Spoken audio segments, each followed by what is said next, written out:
Hello again. Thanks for joining me here in my kitchen today. If you don't know me, I'm Gary. I'm one of the librarians at the Massapequa Library. And today I'm going to be showing you how to make soft-baked pretzels. We've got a lot to do, so let's get busy. Okay, let's start by going over our ingredients.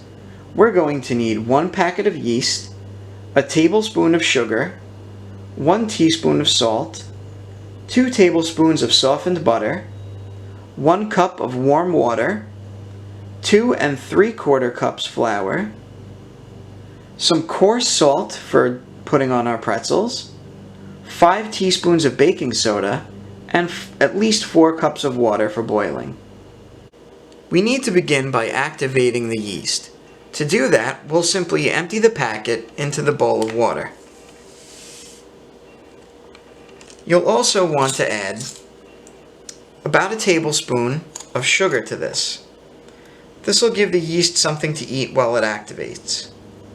Give everything a quick stir, and then wait a few minutes. When the yeast begins to puff up, you're ready to go. Okay, if you look closely, you can see that there are little clouds of foam starting to form in the bowl. That means that the yeast is working. Just let this keep going until it stops. Now that the yeast has risen, I'm going to add this to a mixing bowl with 1 cup of the flour and the butter. So I'll mix this up first and get everything well blended. Then I'll add the salt and the rest of the flour. You may want to use a mixer with a dough hook if you have one available, as this may get a little hard to blend together. Okay, so after a few minutes in the mixer, here's the end result. You see we've got a nice, workable ball of dough here. Not too sticky, not too dry, just right.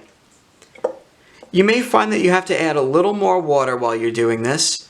I actually needed to add about an extra tablespoon of water just to get this to all pull together and not be too dry. Now that we have the dough, we're going to need to let it rest for a little while. What I usually do is keep it in the bowl that it's in and throw a damp towel over it. You'll want to let it sit for about a half an hour until it doubles in size. If your oven has a proofing setting, you can also put it into the oven and let it proof that way. Okay, so after about a half an hour of proofing, my dough has risen quite a bit. So I'm going to go ahead now and just roll this into ropes about a ½ inch in diameter. Before you get started, you'll want to knead your dough, just to make sure that it's well worked and ready to go. So the way I like to knead is I use the heel of my hand, the heel of my palm, to press down on it a few times. I flip it over on itself and then just keep repeating the process. And you'll want to do this for a couple of minutes just to make sure the dough is nice and pliable and ready to go.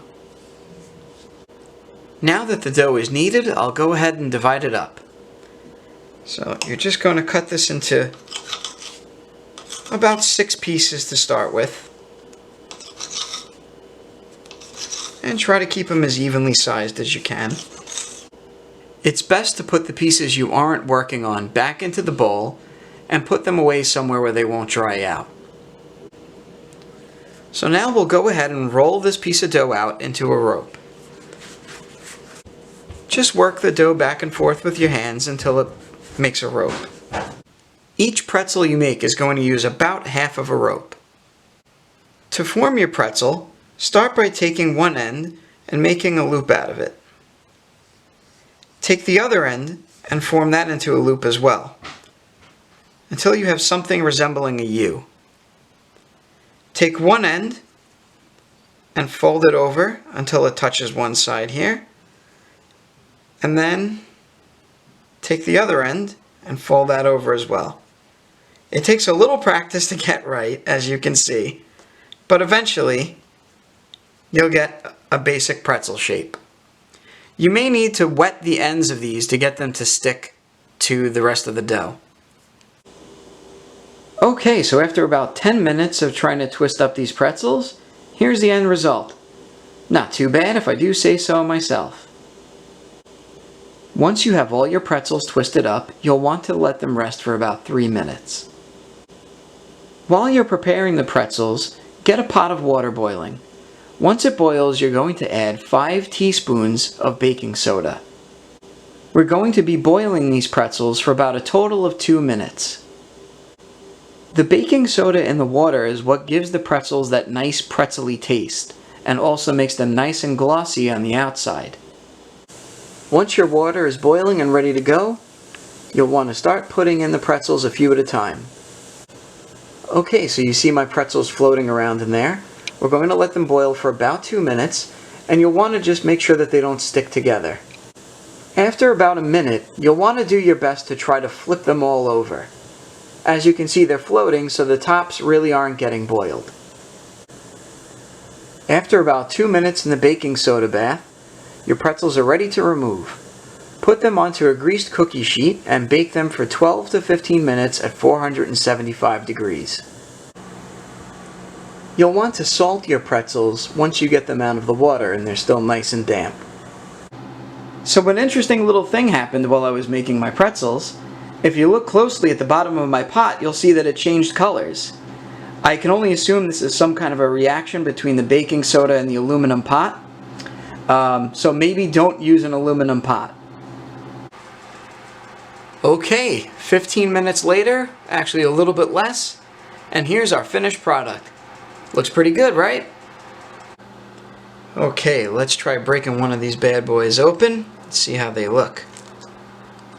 Pretty nice, nice and soft. Perfect. Thanks very much for watching. I hope you found this video fun and informative. If you enjoyed the video today, please check out our website, massapequalibrary.org, as we'll be posting more cooking videos up in the coming weeks. Until then, happy cooking!